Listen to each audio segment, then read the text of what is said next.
Society matters.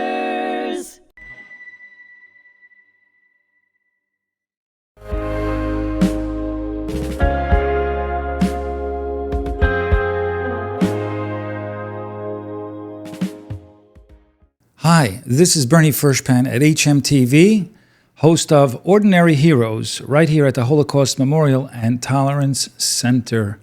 I have a very special guest. I actually have two very special guests. To start off with, we have my co-vice chair here at the museum, Jolanta Zamecka. Jolanta, thank you so much for being with us. My pleasure. And a very special guest, a very dear friend of mine who's an extraordinary human being and who does some incredible things with journalism. Right now, he is a White House correspondent for CBN, and I'd like to welcome on board here Mr. Kelly Wright. Hello, Kelly. Hello, Bernie and Jolanta. It's a pleasure to see you both. It's great to see you. You are somewhere in Washington, D.C. right now. Yeah, right now I just finished up reporting on a story. I'm at the National Press Club and did want to miss this important time to talk to you. So I'm sitting down in one of the hallways just outside the National Press Club ballroom to talk to you. Thank you so much. You've been a huge proponent of Israel, the cause that we have here at the Holocaust Memorial and Tolerance Center, and Holocaust and tolerance education. And I'm grateful for that, and we've had many conversations about it. And I wanted to bring you on board here to have a conversation, the three of us, about what's happening today, the pivoting we had to make in our museum, and some of the great things that you're working on right now. So I'd like to ask Jolanta, Jolanta, what do you think happened after October 7th that made us pivot? Almost immediately, we had to start rethinking the way we educate our students. Well, because since this has been the greatest tragedy since the Holocaust, the October 7th massacre, I think we really have, this was a wake-up call that we do teach the history of the Holocaust, but we have to bring it to today even more so than we have done before. And I think that is what we have been really working on right now with our education department and so forth. But, and I think, Bernie, you have been a major part of that as well. And the board is 100% behind these changes that we have been making with the students. Our main mission is to educate. That is what we do every single day throughout the school year. We have thousands of school children coming through our doors. And that is the audience that we have, and we are doing everything to make a difference. And I know you got your finger on the pulse of what's going on in the White House and the government. And do you think that their efforts are effective? And if they weren't doing anything, would the situation today be worse? If they were not doing anything at all, the situation would be worse. And arguably one could say, well, how bad can things get? Yeah, when you have hostages who are still being held in captivity by Hamas in Gaza, some 50 remaining in captivity. It's believed that 20 are alive. The other 30 are believed to be deceased. But the bottom line is that the president of the United States wants all of the hostages returned. They are still trying to broker a ceasefire deal and get to a place wherein, if that ceasefire is agreed upon between Israel and Hamas, it would be a 60-day ceasefire. Many are hoping that would turn into a peace deal to stop the violence that's been going on since October 7th of 2023. Get all the hostages back. Initially, from my reporting in terms of what the White House has done heretofore, is that this current ceasefire, which they are still seeking, the president is hopeful that it will be done, as well as Israel's Prime Minister Bibi Netanyahu is hopeful that something will be done. The impediment has been the fact that the hostages are still being held in captivity by Hamas. And because of that, the ceasefire has not transpired yet. And it's just very difficult to determine what's going to happen in the realm of diplomacy. We do know that actions on the ground continue. And so things are being done from this White House. And he has been visited by various hostages who have been released in the past who thanked him for his effort. So this White House is very much aware of what has to be done. The question is, will Hamas come to the table and relinquish its control of the 50 remaining hostages, those who are alive and those who are dead, so that those who are dead can be returned home for their proper burials and to be reunited with their loved ones, as well as, of course, the 20 who are alive. You know, the protests since October 7th collectively blamed the Jewish community for what was happening in the Gaza Strip, which is really a defense that any country would, pursue if we were attacked, and we were. On 9/11, we also pursued some kind of retribution. And a lot of people don't feel that this was acceptable by Israel, but they collectively blame the Jewish communities around the world. Why is that? And we understand what anti-Semitism is, a very unique form of hate. But how is it that even the young today are fed with this propaganda that they actually believe, and they're not looking into the facts and history themselves? So there is an ideological change or shift, if you will. There is an ideological intent by Hamas and by other radical Islamic groups to change the narrative. And they have been pursuing that for many, many years, going back even before our 9/11. There was a buildup towards a hatred towards Israel, a hatred towards America, and infiltrating the school systems with propaganda, misinformation, disinformation, miseducation. And through the years, they have been able to achieve a foothold in the psyche of the American people, particularly the young people.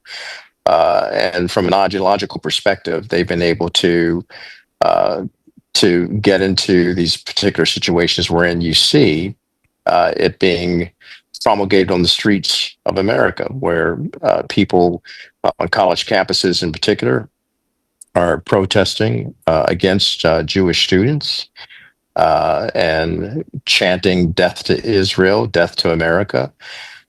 We are in a summer break right now. We do not know what the coming year will look like. We do know that the president has taken Harvard University to task on this matter, and other universities to get them to actually correct the wrongs that have been inflicted upon Jewish students who are being attacked and in some cases even kept from going to school to complete their college education. And a lot of this stems from the ideology that's deeply woven into the fabric of radical Islamic patterns and groups and behaviors that have a hatred for Jewish people. They teach Jewish people, or they teach that Jewish people are the enemy. And so when you have that kind of thought process and that kind of ideological worldview, it really destroys any chance of brokering reconciliation, cultural appreciation. There are people on the ground who are making a difference, though. There are Christians, there are Jews, there are Islamic people coming together to actually show that these three religions do exist and coexist.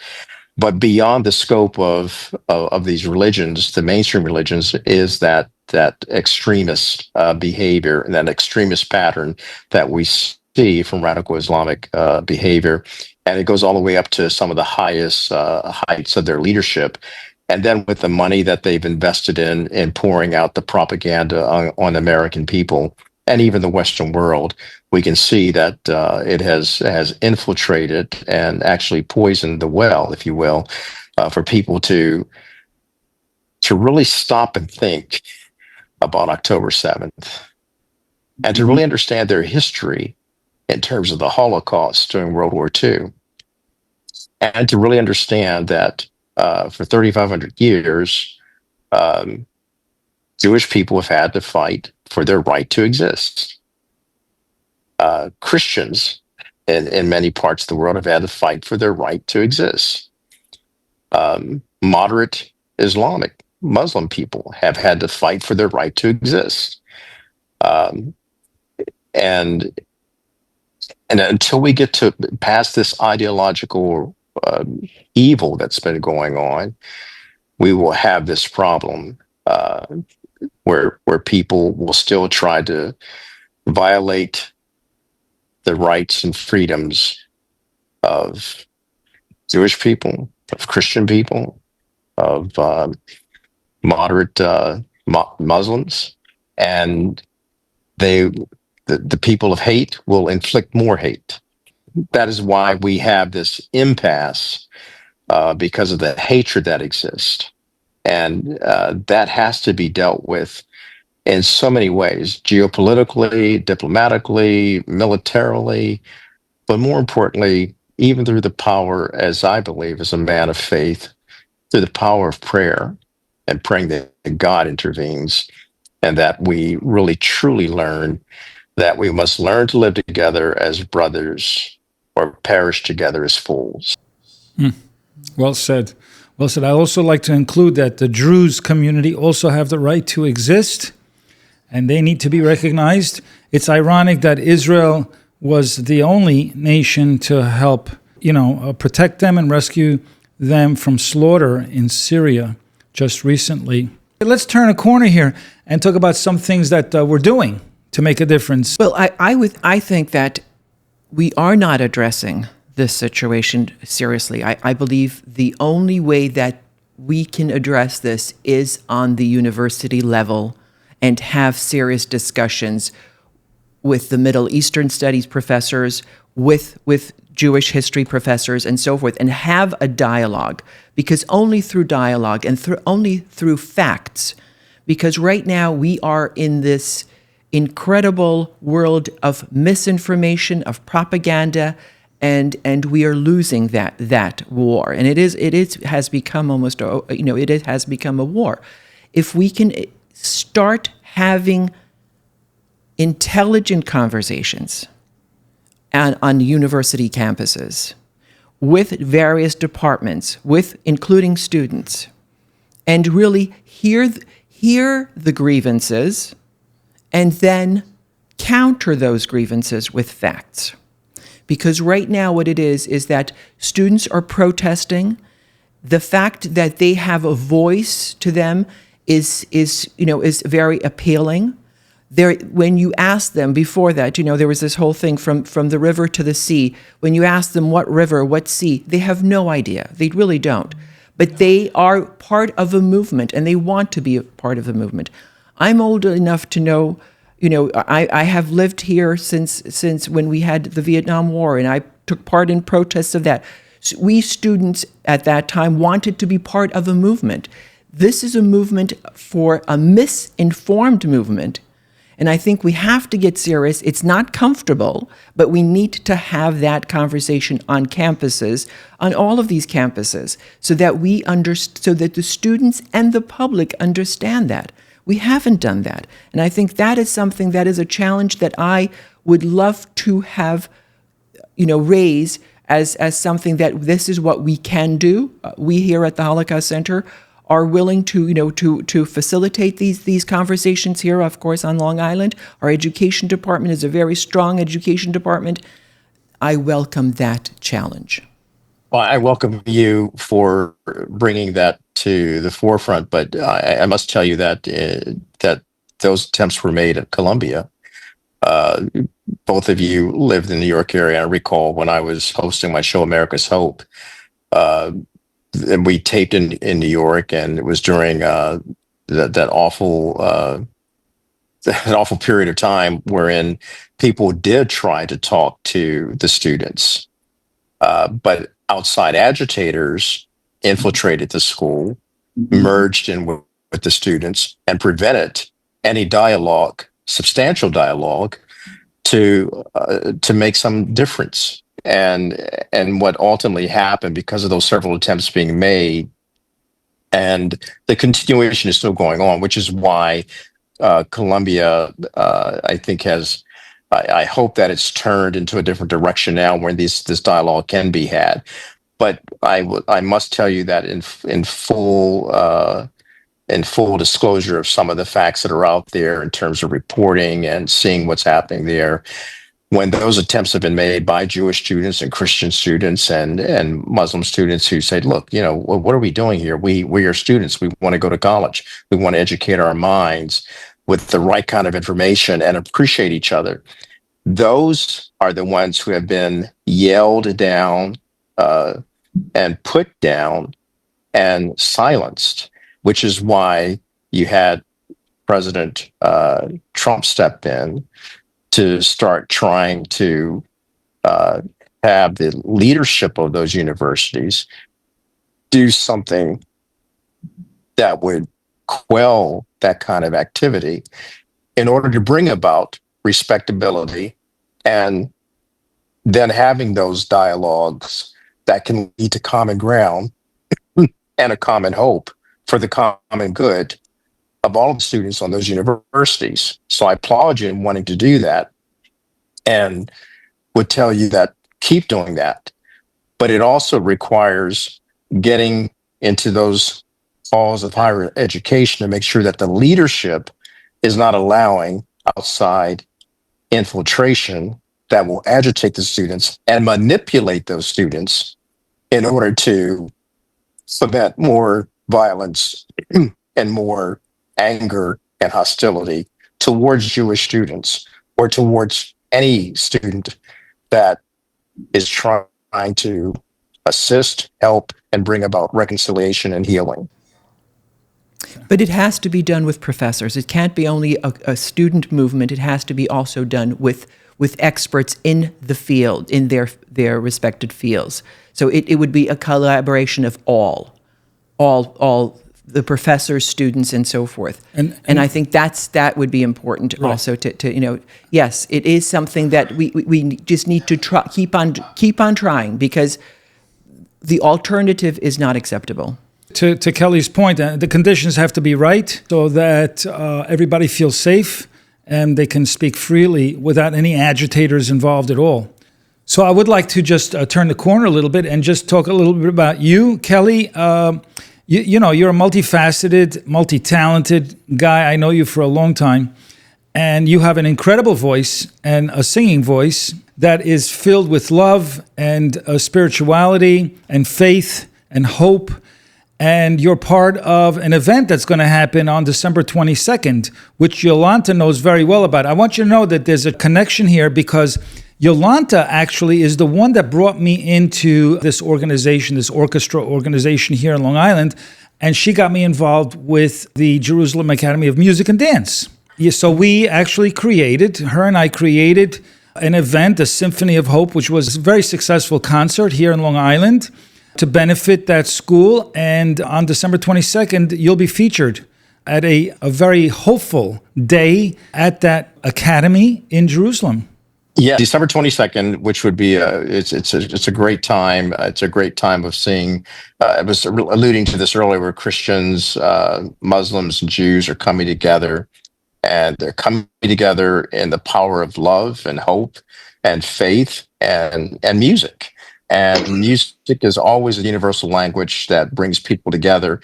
And what strikes me is that when I was in in Tel Aviv last year, visiting Israel, and actually going to some of the kibbutzim in the city, Sderot, which had been hit very hard on that day of terror of October 7th, 2023. Having visited those places, and I was able to see musicians coming together in Freedom, in the Hostages Forum, Freedom Square. Well, it was just right there in the heart of Tel Aviv, and they were singing and bringing people together with music. And it wasn't just about the Nova Festival, but also about the other friends and family members that had been lost at the kibbutz and Sderot, and just bringing music in to be a healing balm, if you will, for people who are still heartbroken and still going through the tragedy of losing their loved ones, and yet finding unity in their mourning and finding comfort through the healing power of the music. And the music was hopeful, it lifted you up, even in the midst of the tragedy and the ensuing war that took place and is still going on. And music, I've always seen bring people together from every walk of life. And this is a great opportunity for Christians, Muslims, and Jews to put love on display and hope on display and faith on display in a symphony of hope. And hope prevails, because instead of despair, we will lift up hope. Instead of hate, we'll lift up love. Instead of fear, we'll lift up faith, that we together can get through this, and that we can bring people to a place where out of their brokenness, they find healing, not just in the music, but in the spirit of the music. So I'm looking forward to this. And I'm also looking forward to just doing my part to try to help heal the brokenness and the sadness of so many people in Israel and the Middle East. And certainly, Bernie, you and I have done this in the past, where we've done shows in New York City to help bring people together from all different racial backgrounds and ethnicities.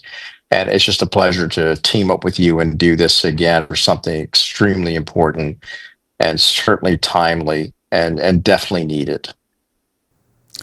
Well, thank you, Kelly, for that insight. And we also feel very strongly about music as a uniter, as a healer. You know, when people are enjoying music together, like at the Nova Festival, which is ironic because there was hate around them, but within that festival, there was a lot of love and peace. And that's what we all want. You know, that's what we all strive for. And to better days. And it's going to take work and effort and a lot of love and trust and faith. And I want to thank you so much for joining us today on Ordinary Heroes. You are an extraordinary hero, Mr. Kelly Wright, who I absolutely love and appreciate as a friend and a fellow human being here on this planet Earth, this tiny little pebble that's floating in the middle of the universe that we all share, that we can all do a lot better. And Jolanta Zamecka, thank you so much for joining me as well in this conversation. This September 3rd, the Harlem Hellfighters are going to be honored in Congress. They're going to be honored in Congress, yeah. They're getting the Congressional Medal of Honor. And I'm hoping, I would love to invite you to attend this. These are the Harlem Hellfighters was this 369th Regiment who fought in the Battle of Verdun in the First World War I. They were honored by France, and unfortunately, after returning to the United States, they did have a parade in Manhattan, but after that, it was forgotten. And the Pentagon had never really wanted to honor them. There were a number of calls asking to honor them. They are finally getting the honor that they so much deserved. A little over 100 years later, but I'm hoping that you would be able to attend. It is at in September 3rd from 4 to 6 p.m. with, I understand, a reception at the French embassy to follow. The French government gave them the highest honor that they possibly could right after World War I, and it has taken the United States a little bit longer. Thank you for inviting me, and I will be there, God willing, and nothing comes up. I'll be right there. What an honor, and I'm certainly familiar with their history and their legacy. And you're right, it took America a while, but at least we're getting it done now. So there is progress. We can never give up. You never give up. Right. You never give up. Thank Well, you. thank you both for joining me here on Ordinary Heroes. I'm your host, Bernie Furshpan, on HMTV. Until next time.